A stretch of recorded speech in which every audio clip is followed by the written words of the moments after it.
What's wrong? Did I do something wrong? Am I boring you? No. You can't do that.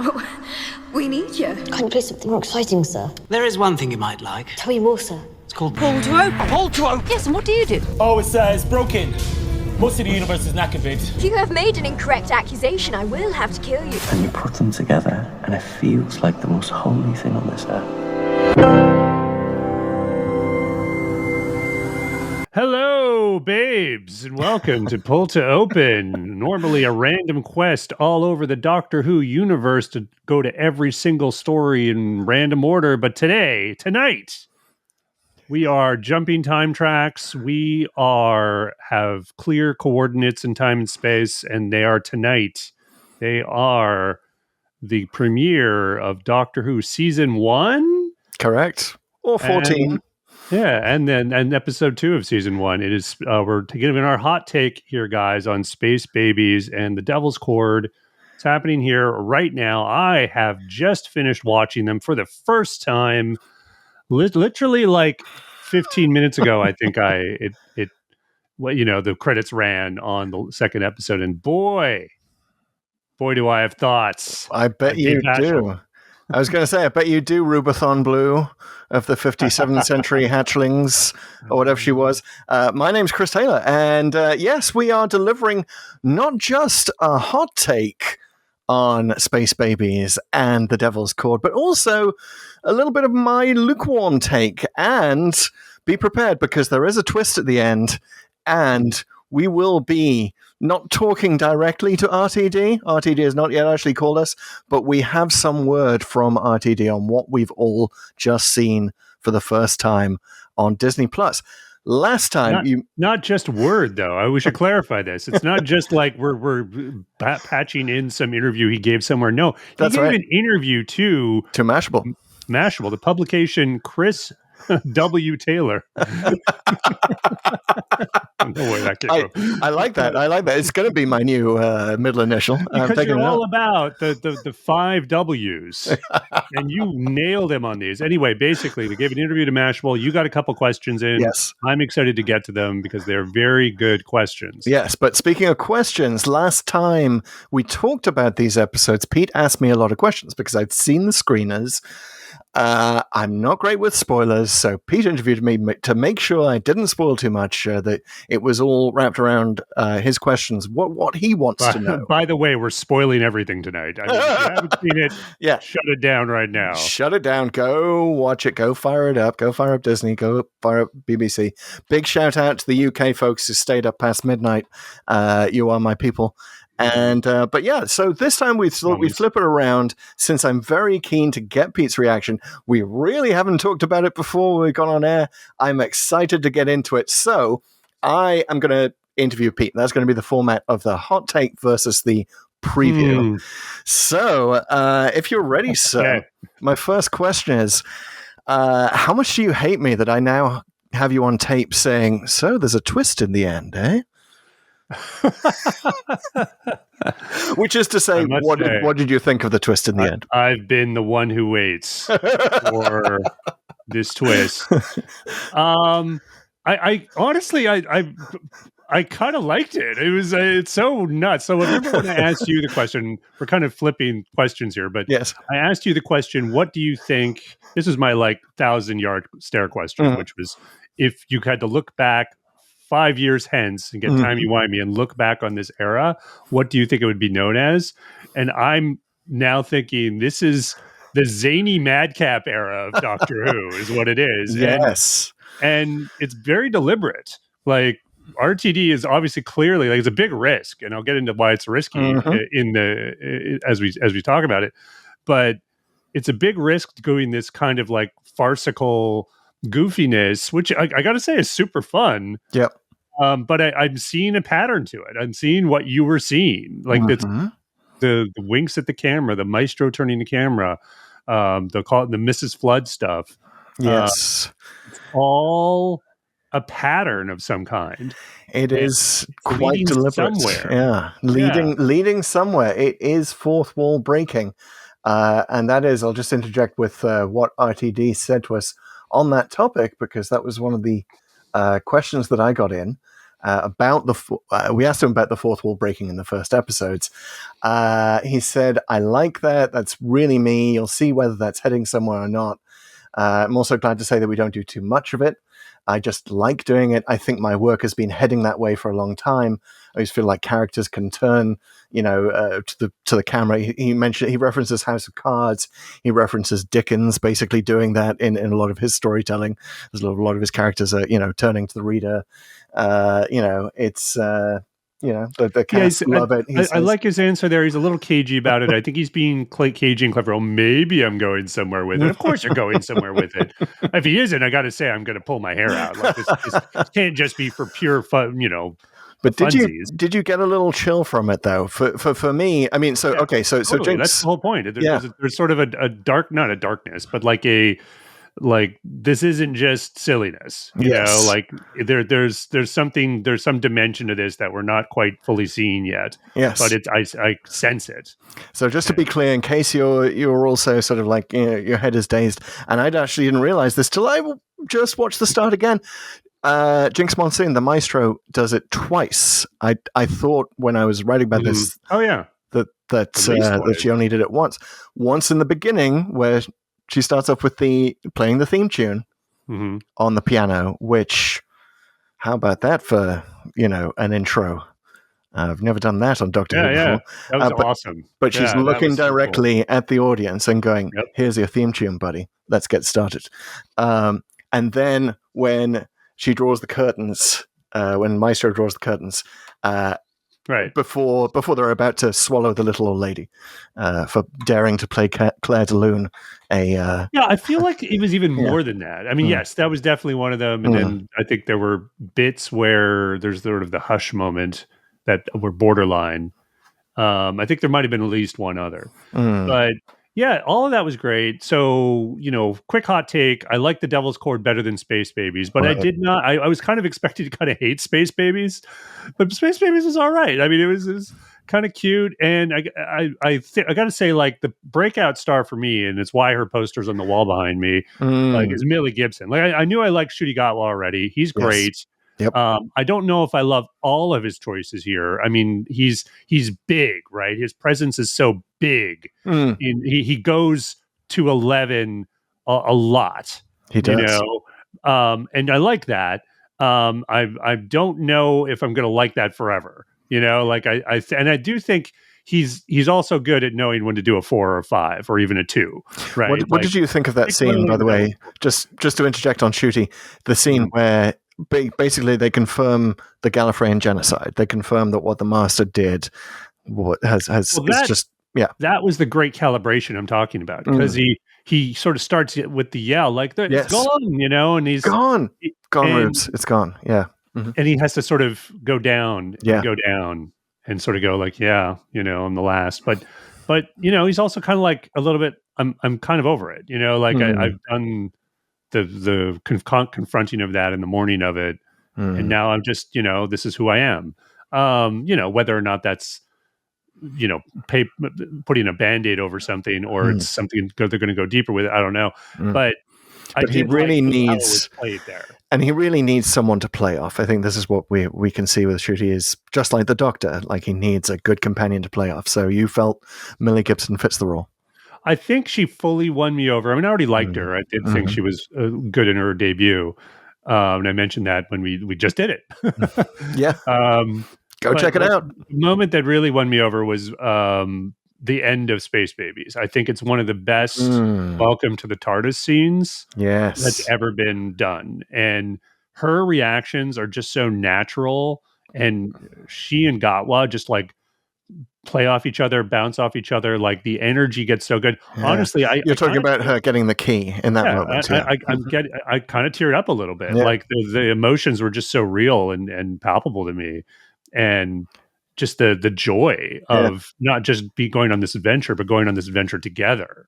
It just, just like, okay, like you can definitely like, okay, good RTD, your Cassian instincts were dead on. Like, this is a great pair. If anyone was skeptical after this episode, especially, they're in 100%. I just love the dialogue there too. Like, we almost died. And it's like, yeah, but boy, did we live, like Yes. we lived. We And felt so alive. And she's like, Yeah. yeah, we really did. Yeah, that It sort was of awesome. realization.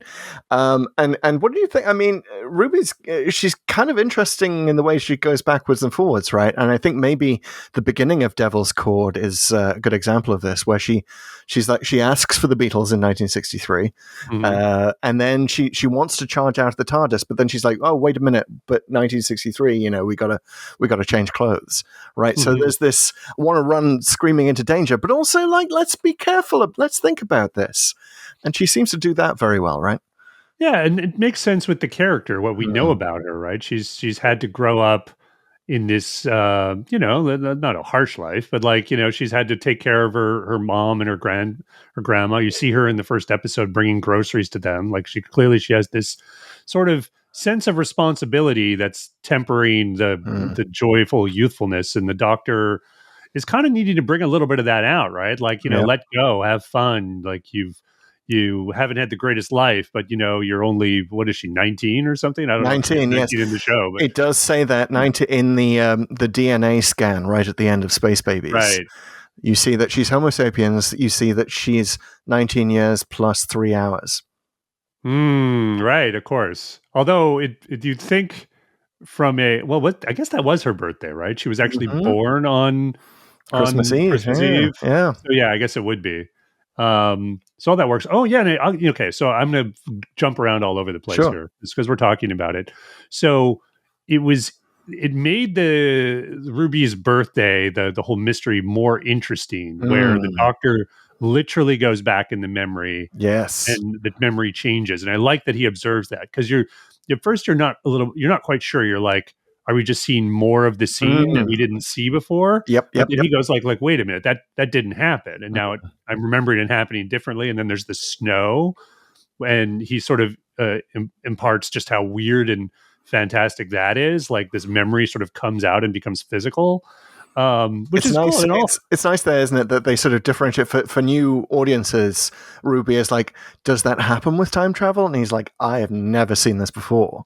Yeah, we haven't. Yeah, we haven't. It doesn't occur to me anyway that something like this has happened. So it's great that he's trying something new. It's great that he's really like upping the stakes in a way that I didn't expect. That's what I'll say. Like with the Pantheon, with this new way he went back into this memory. And he's basically making it feel like more, not just retreading, not just doing another season 1 and just doing some adventures or whatever.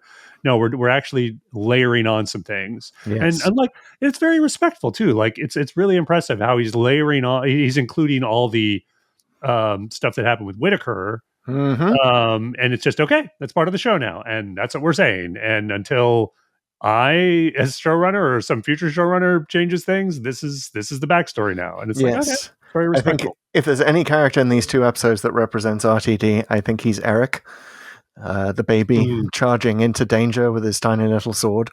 You get that sense that he is just sort of, he's barreling in, unafraid to look at the Doctor's history.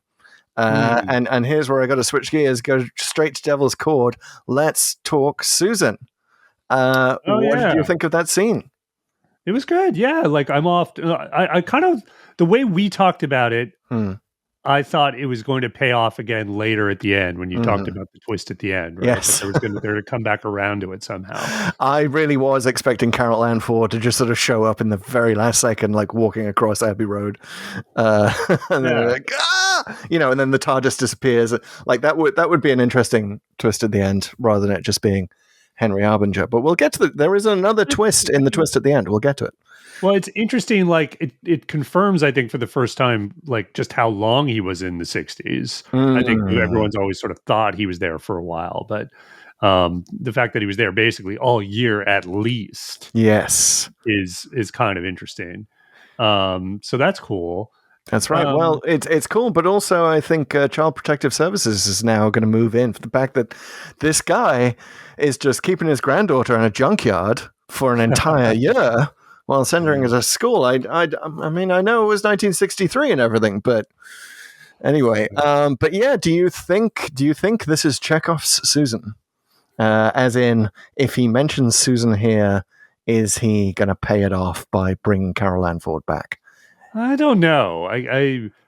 That's a And tough one. let me throw some headcanon I've been developing at you. I don't have any basis to think this, but I think we're going to get Carol Ann Ford the same way that we got Derek Jacobi as the Master, to introduce a new regeneration of that Time Lord. Wow. I think it could even be the season 2 companion, because they've not announced her name.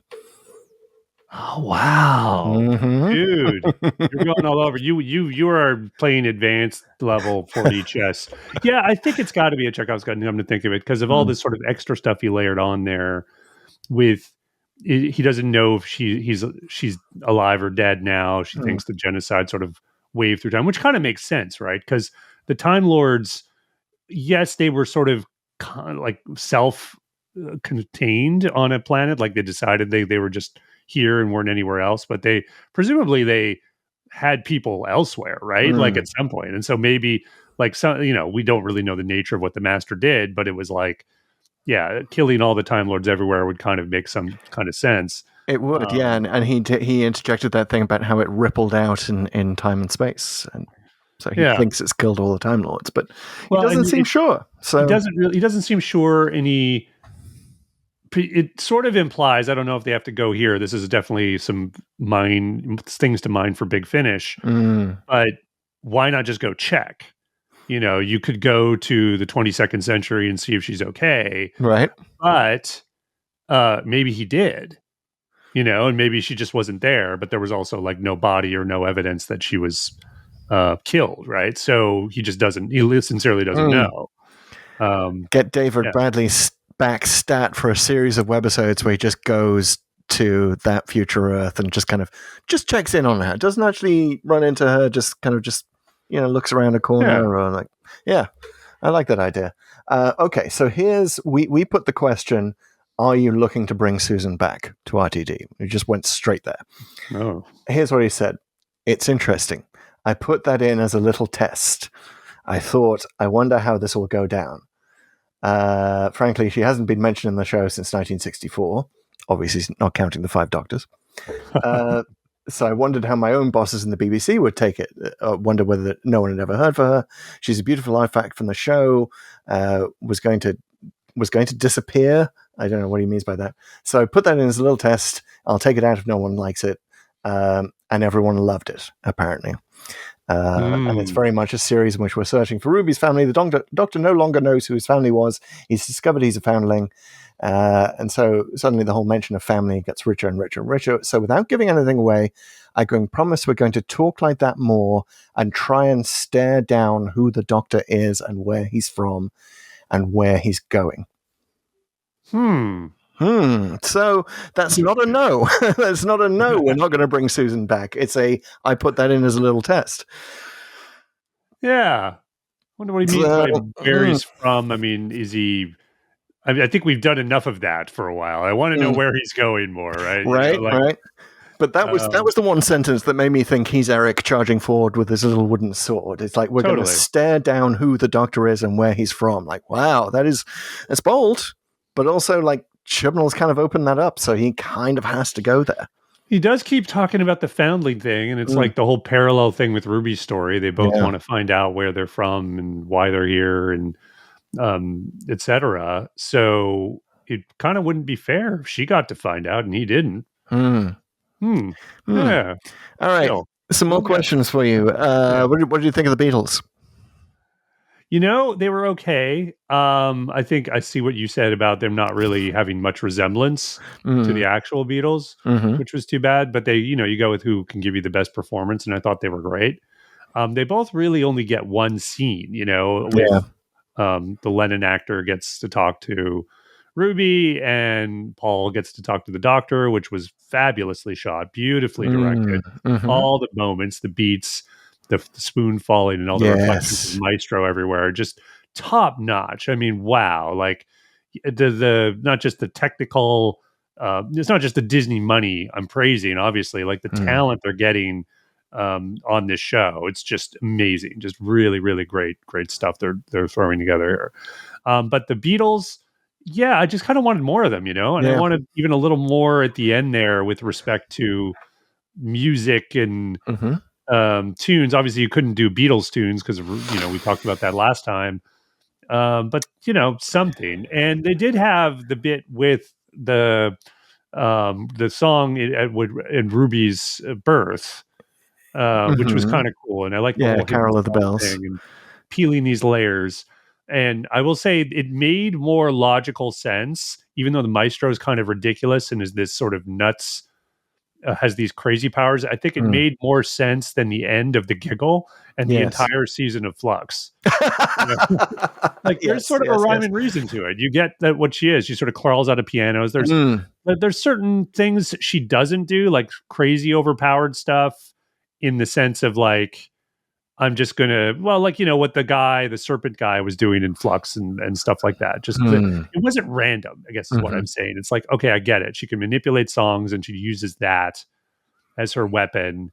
And if you have, songs in your heart, that's feel like you can kind of there's enough there that I get what sort of the conflict is, what the motivation is, all the stuff in the future. By the way, that was masterful. Did you like that? Where it was sort of a echo of Pyramids of Mars. That was going to be my next question to you. Pyramids of Mars? Question mark? 3 words. Pyramids of Mars. Well, it was great. It was such an obvious homage / echo, but done just super, super well. And then to have the villain appear there. Yes. And then that's the chilling bit, isn't it? Yeah, exactly. Turns the tables on everything, and the lights come down, and kind of, again, explains sort of the whole motivation, which I bought it. It's like, okay, I get it. It's these. Yeah, that scene where they fade from post-nuclear London, which is, by the way, chilling. I love the idea that, without music, we just go to nuclear war because we've got no way to self-soothe as a species. I love that idea. Totally. But then to go where Maestro snaps her fingers and we go to the fade to black, that felt like very Hartnell, right? Like the black studio where it's just the Maestro crawling over the piano looking really evil and all the stuff about Daddy Was Mean, Daddy Was Mean song, and then the Aeolian tones of A Nuclear Winter. I have never felt like a more real kind of evil plan. Hang your head in shame, the master and the king's demons, who's going to, change Magna Carta for unspecified reasons. Creating a nuclear winter because you want Aeolian tones, music without the aid of humans. God, I love that. I love that more every time I watch it. What do you think? Oh, perfect. I totally agree. I love these sort of crazy, simplistic plans in insane supervillains because they let you raise the stakes and do these things. They make interesting philosophical points. And if there's another sort of era of this sort of idea, I think it's now. I mean, I said before, I do like Thanos' plan in the MCU, just because it is so simple. Yes. And so as sort of incorrect as it is, and I think you've even written about that. Yep. It's Malthusian. But I mean, you get it. But 50%, you get it. You totally get it.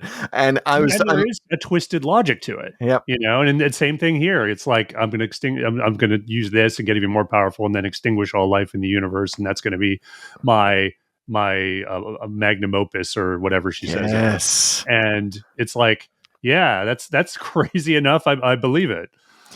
Yeah, it's got a kind of I love the Maestro almost has a kind of it's not so much Disney-esque as it is almost like Superman-esque. I'm thinking like Action Comics 50s Superman, the kind of overpowered godlike characters that they had. And there's a fun to that, right? If you're playing in that realm, like it's not exactly fantasy.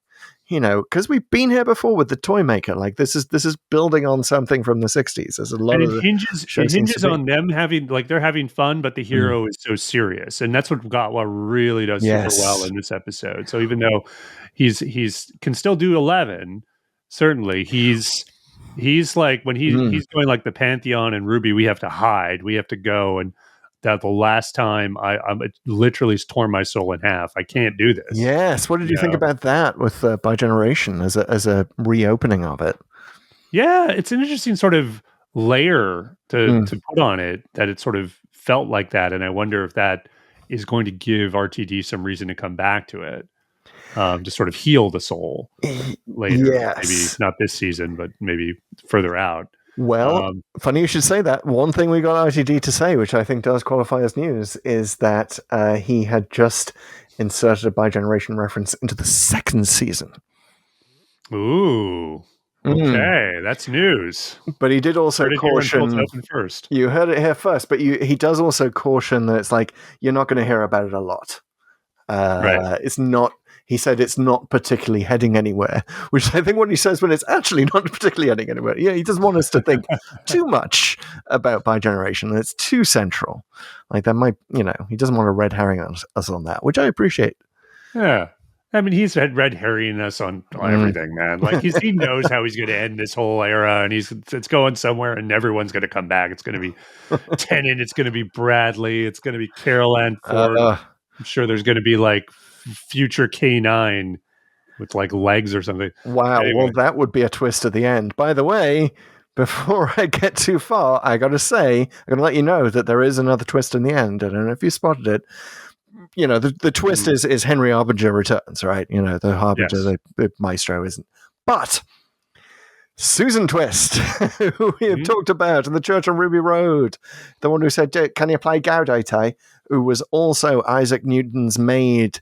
Ruby Sunday is dancing with her. She is described as Tea Lady. She's not to be confused with Tea Trolley Lady, right. Who is a different actress. But Tea Lady is what she's described as. She's only seen from behind, but Ruby is quite clearly dancing with Twist at the end. Oh, yeah. There's always a twist at the end. Yeah, I got the twist part. Yes, but now also there's a twist with Susan Twist. Yeah. It's a literal human twist now, and she's going to show up again, clearly. And, we don't know how she's connected, but she's there. Yeah. Interesting. Okay. Yeah. Wow. And she got that whole page in Doctor Who magazine, that little interview that didn't really say a lot, but just sort of flagged Susan Twist for you. An interview in Doctor Who magazine that didn't say a lot. What a shock. Love it, guys, especially the photos. Yeah. Yeah. All right. Okay, so just to talk a little bit more about that twist at the end. Yes. So, yeah, I mean, there was all the stuff on the crosswalk. So that was clearly like the kind of a big tribute. Mm-hmm. Very much. I don't know if that's anything to read into there, other than it's just cute to sort of reference it, but it was a little bit random. So my question to you was going to be, and then I was going to talk about what my headcanon is on this. Did that song actually happen in continuity?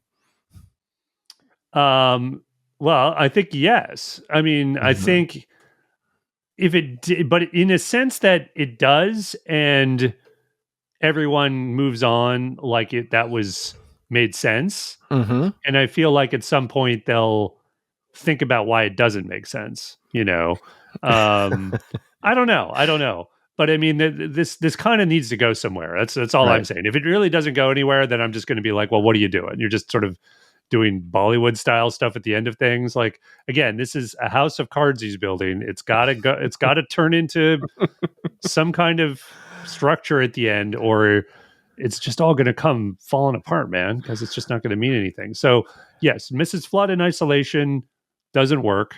Mm-hmm. It was bad. It's still that episode, Church on Ruby Road, suffers from it. But now the more we're piling these things on, and now the doctor is telling you there's a twist at the end, turns to camera and winks. Yeah. So the one who waits could be like RTD himself. I can almost see this being. I don't know if you ever read the book, comics Animal Man, when I think it was Grant Morrison who wrote it. Oh yeah, and Grant Morrison shows up in it. Yes. Oh, interesting. So there's a big sort of meta storyline that it ends up in. Well, did you see who else is in a twist at the end? Murray Gold. Oh no, he's playing the piano in the orchestra. Oh man! So right, they are dancing right on that meta line. So I think you might be right. It might be entirely possible. RTD going to Totter's Lane in '63. he ends up at BBC Studios. And just sort of, that's who he meets. And it just becomes kind of like Doctor Who meets Adventure in Space and Time. Yeah. Oh, Oh, maybe that revamped scene with Gatwa in Adventure in Space and Time yes. is there's more to it than just a recut. That just sent a exploding shatter of headcanon everywhere. That's fantastic. I love that. Oh my Wow. God. If RTD is playing a long game there, and I wouldn't put it past him, that's going to be incredible. And a good reason to do that in Adventure in Space and Time, other than like, let's just keep updating it to the latest Doctor. Yeah. Yeah, exactly. Because where's Whittaker, man? Where's Capaldi? Yeah. Well, Capaldi has got his moment with David Bradley, so I could see skipping him. But Whittaker, yeah, at least. Except you can see Hartnell looking like, oh, woman. Anyway, we're getting into way too deep here's off. the thing. So rewinding a bit to Space Babies. Yes. Again, liked it better than I thought I would. I will say the thing that didn't hold up for me in that story was the fact that the nanny doesn't have any contact with the kids for like 6 years, even though she's just done all. Yeah. I just don't buy it. And I kind of get the emotional reasoning on the script. On paper, it sort of works. In reality, it doesn't. So that was it. Also, it whizzed by me, and maybe it was in all the dialogue. I didn't understand why the babies are still babies. Yeah, it took me a couple of viewings to sort of get that, but my understanding is that they just have been developed in their brains and in their education, but that there's no like it takes too much energy to actually grow their bodies, so they're just stuck in that mode. They just came out and they're stuck as babies for some cost saving measure, because the station's been abandoned. Interesting. Yeah, it's one of those things you do have to kind of blast right by it to really kind of not go, oh, wait a minute. It's just kind of like you feel like it's a little bit cruel in some ways. And I think they could kind of address that a little bit in dialogue when the doctor's talking to, I forget the captain's name, the Captain Baby. Poppy. Talking to Poppy and talking about how he's unique and everyone's unique, and it's a beautiful little bit. Yes. I mean, that's one of the things. Like that, one of the you wouldn't think this as a strength, right? To play off of in the first full episode of the season, but Gott was great with kids. Yes, and so was Millie Gibson. I mean, they're both there, and they're both very sweet with the babies, and they're very happy and just very like heartfelt. And it's like, oh, okay, like it's not dumb, it's a little schmaltzy, but it's not dumb. And that was good. Gotta ask, how did you feel about the baby mouse? Did that fall into Uncanny Valley for you? Well, not too much. I was scared it would look really CGI-ish, even if it does for like a second somewhere, like it's super obvious. I think it would probably ruin the whole thing. But I think they were very careful that even though there's no realistic way to portray this really, because babies don't speak this way, they just sort of kept it minimalist, essentially. And I think that was a good choice. So, no, I wasn't taken out of it.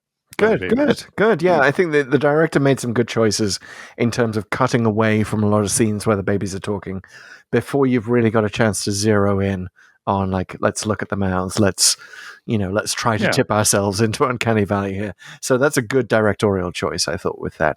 The butterfly stuff, the early stuff, the introduction to the TARDIS stuff, how did you feel? Didn't love it.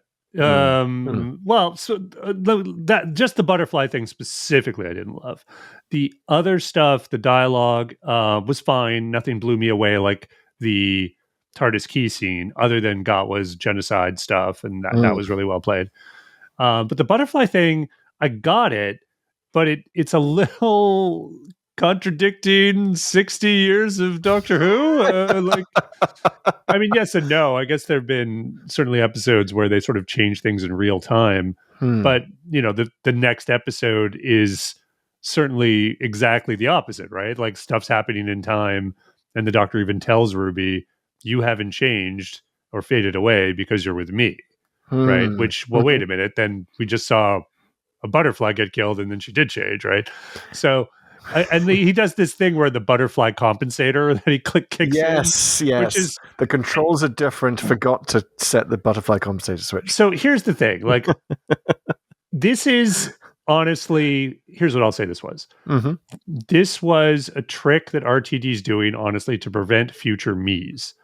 Because, I'm the nitpicky guy who wants a little more consistency. I think that's pretty clear between the two of us, and Jed tend to veer that way. And he's basically saying, no. Yeah. This is not a show that's going to have a lot of consistent rules from one episode to the other with that. And we're just going to do things for fun. And I'm okay with that. As hard as it may be to believe, I do like a little fun. So I didn't think it ruined the episode at all, even though I'm like, would I have done the exact same thing? Probably not. But you know what? I'm going to go with it. Isn't it interesting, though, that just to get timey-wimey with it, dear listener, you have not yet heard our episode on Thin Ice. So when I mentioned that, don't go looking for it. It's not up yet. But Thin Ice does have a butterfly reference, and it has a reference to Pete, the companion that never existed because he stepped on a butterfly. And basically the Doctor being a little bit mean to Bill, saying, don't worry, you're not going to step on a butterfly. Who steps on butterflies? And Tennant has also said that. Who steps on butterflies? Now, it just so happens I was hiking a couple of days ago and noticed there were a lot of butterflies on the trail that I could have easily stepped on. Butterflies are actually easy to step on, even though Tennant is like, why would you do that? Why would you, what's the butterfly ever done to you? And even Gatwa here is like, God, what are you going to do? You're going to chase a butterfly around going, come here, butterfly. And he puts on a Mancunian accent to further ridicule Ruby Sunday. So it is about time the Doctor got his comeuppance on this whole butterfly thing. Well, and he made it up to the butterfly. That's for sure. I mean, there's no light show, which I'm really glad there wasn't, but he seemed to give a tiny bit of regeneration energy. Right. I was going to ask you, what do you think? You think that's what that was? Without the glow, without... Egg. I'm glad, because I think that's pretty much what it was. I think RTD's letting fans come halfway and letting new fans just think, this guy's good with butterflies. Yes, and I sort of like that moment because although it's got a bit of, shades of the Doctor as a god, you can just bring a butterfly back to life. It also is, the Doctor's an idiot who forgot to press the right switch in his box before he went out there, right? So it's got a little bit of both sides of the Doctor. He's a god and he is an idiot. Yeah. So also these episodes seem to confirm, yes, indeed, Ncuti Gatwa, the 15th Doctor, is just going to wear clothes. Yes, I was going to reference that. You saying that, like, it really, over the number of times I've seen these, he's not just going to wear clothes. He's going to wear wigs. He's going to wear a wig. At least he did in sideburns and everything. Yep. Like, I don't know why they did that. If it's just makeup or he's timey-wimey, he could just use the Sonic and throw some 5 o'clock shadow whenever he wants. Did you like that bit where they're like running off to the wardrobe, the pair of them, like giggling? Yes, the soundtrack there was superb. California Soul, by the way, by soul duo Ashford and Simpson. Super cool. They looked amazing. More of that. The fashion. This is cool. I'm glad the Doctor is becoming a fashion icon. Yes. He's like someone you actually want to actually dress like, not just cosplay.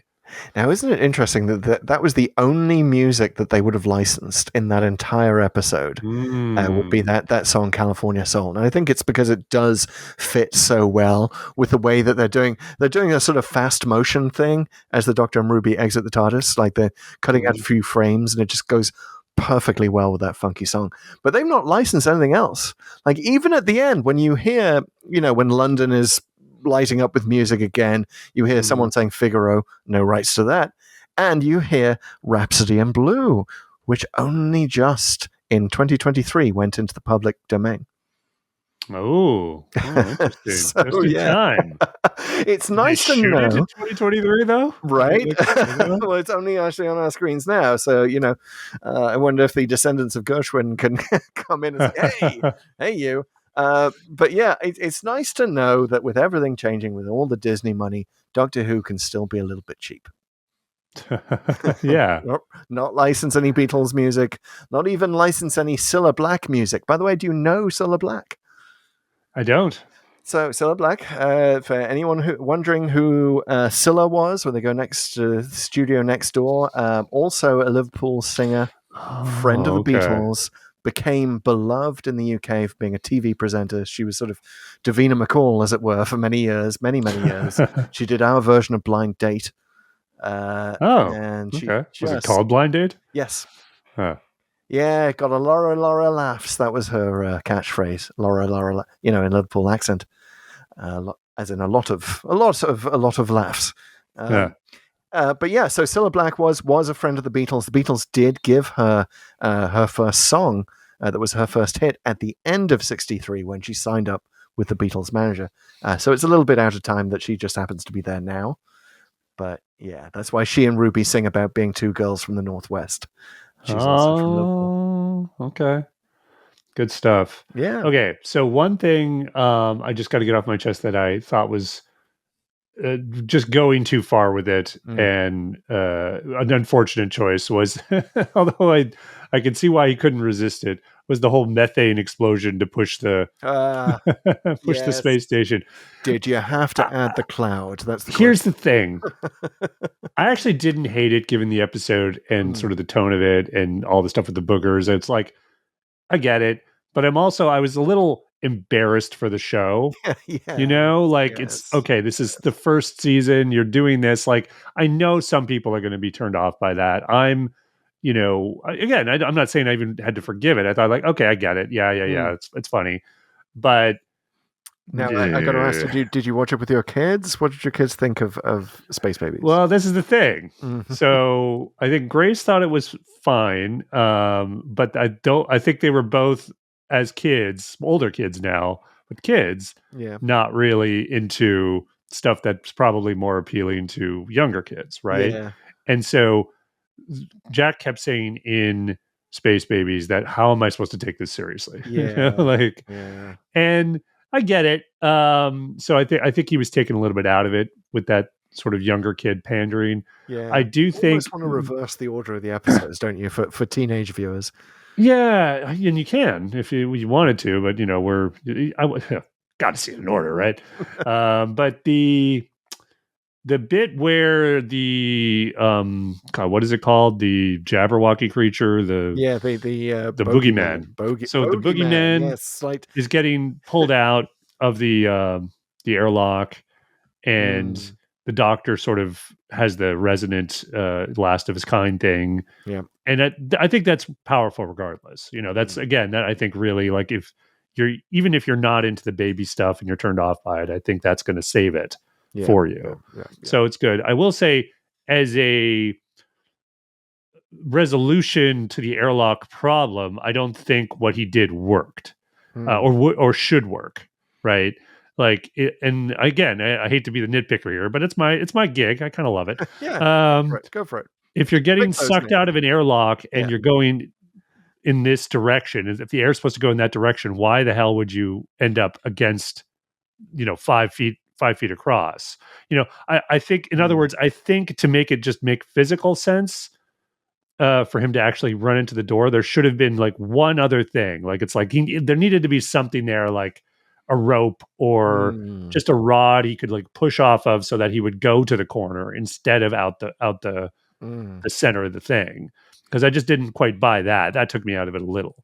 And then he gets the button, which I thought was a nice echo of the stuff earlier. Yeah, but push the button. I don't know, like, how strong would you have to be? How it seemed like the movement was a little too awkward and not believable. So in other words, like, as sort of an action bit, I wouldn't say it was bad, but there were some simple things they could have done to make it a little better and more believable.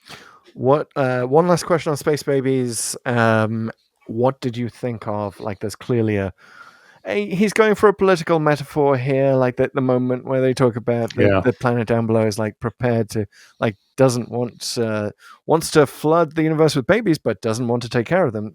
Clearly a post Roe v. Wade metaphor going on there, but kind of subtle enough. I didn't quite get the Roe v. Wade. I didn't honestly think of it that. I thought of it more of a condemnation of just government bureaucracy. Yeah. So, Yeah, I think it's a bit of a stretch to call it. It's just that sense of like, they're fine with babies being born, but they don't want to, look after them. They don't want to raise them. And Nanny says something like, Yeah, but I mean, that sounds ridiculous. And Ruby's like, oh, it doesn't sound so. Sounds quite about right to me, which is a sort of a, indication that there's something else here if you're looking for it. Yeah, I mean, I guess is that I might be just politically naive, but that just doesn't even sound like the right argument to me. In that I don't think that's the case being made. Anyway, I don't want to go down to some rabbit hole where we're debating what the right's position is or the left's position is on any particular abortion issue. I just got the sense this was government F's things up. And when we need to, can we get a nanny filter on this podcast? Exactly, that's what we need.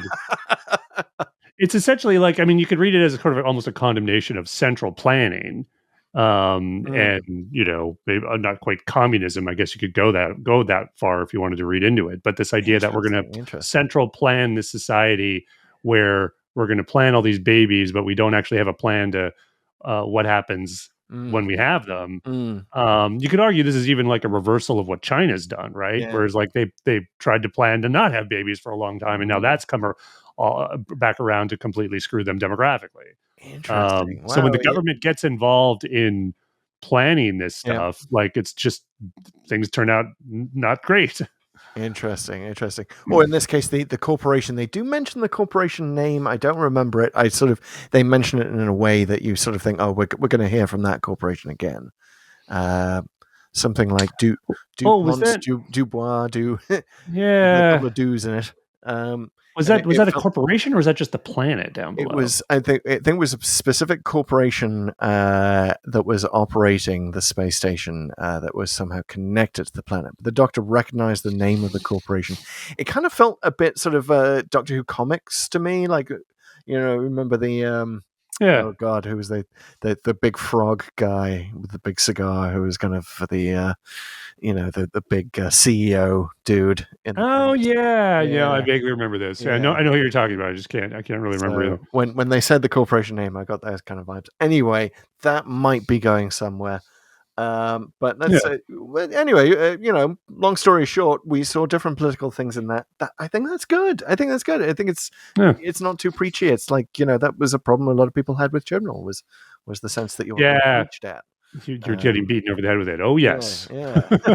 So we're definitely out of the Chibnall era in those regards. And final question, I think, on Devil's Chord. Jinx Monsoon, surprised, elated, thrilled, sort of bit of both, mixed performance. What did you feel? I liked it. I think when you have two people that are kind of going to 11, which is kind of my big metaphor here throughout, but it gets a little tough. It gets a little at times. I will say overall the episode I thought was great. Yeah. And I think because the power of this entity and the backstory with the Pantheon and the toy maker, the weight of it, like it basically forces Gatwa to play it differently. So for most of it really, really works, but you are kind of taken to 11 a lot in both of these episodes. So it is a little bit exhausting tonight. I'm going to have a good sleep tonight, but I'm very happy to have gone through it. Did you get Gridlock vibes from the song in the middle? I know I'm asking more questions about it now, but that was like almost exactly the same place and almost exactly the same sort of emotional tone as the song in the middle of Gridlock. Which song are you talking about? Where Ruby plays the piano on the rooftop. Oh, okay. Everyone, you sort of get all these scenes of everyone like hearing music for the first time. Right, and it goes over the radio in Gridlock, right? Yeah. Am I remembering correctly? I'm barely remembering Gridlock because I remember that at the end the Doctor gets triumphant and he gets that sort of thing, but that's not the song that's played. Yeah. That was really good, and I like that Ruby got to do it. I like that it was her. Yeah, and playing into her. That's a better way to play into her musical ability than the Goblin song. The Goblin song, which again the Goblin song I still think is cringe. But I will say the criticism that I did have of it, of like, it doesn't make sense that they just have these lyrics and at the ready, now weaved into this whole madcap farce meta storyline RTD is doing. It's like, oh, okay.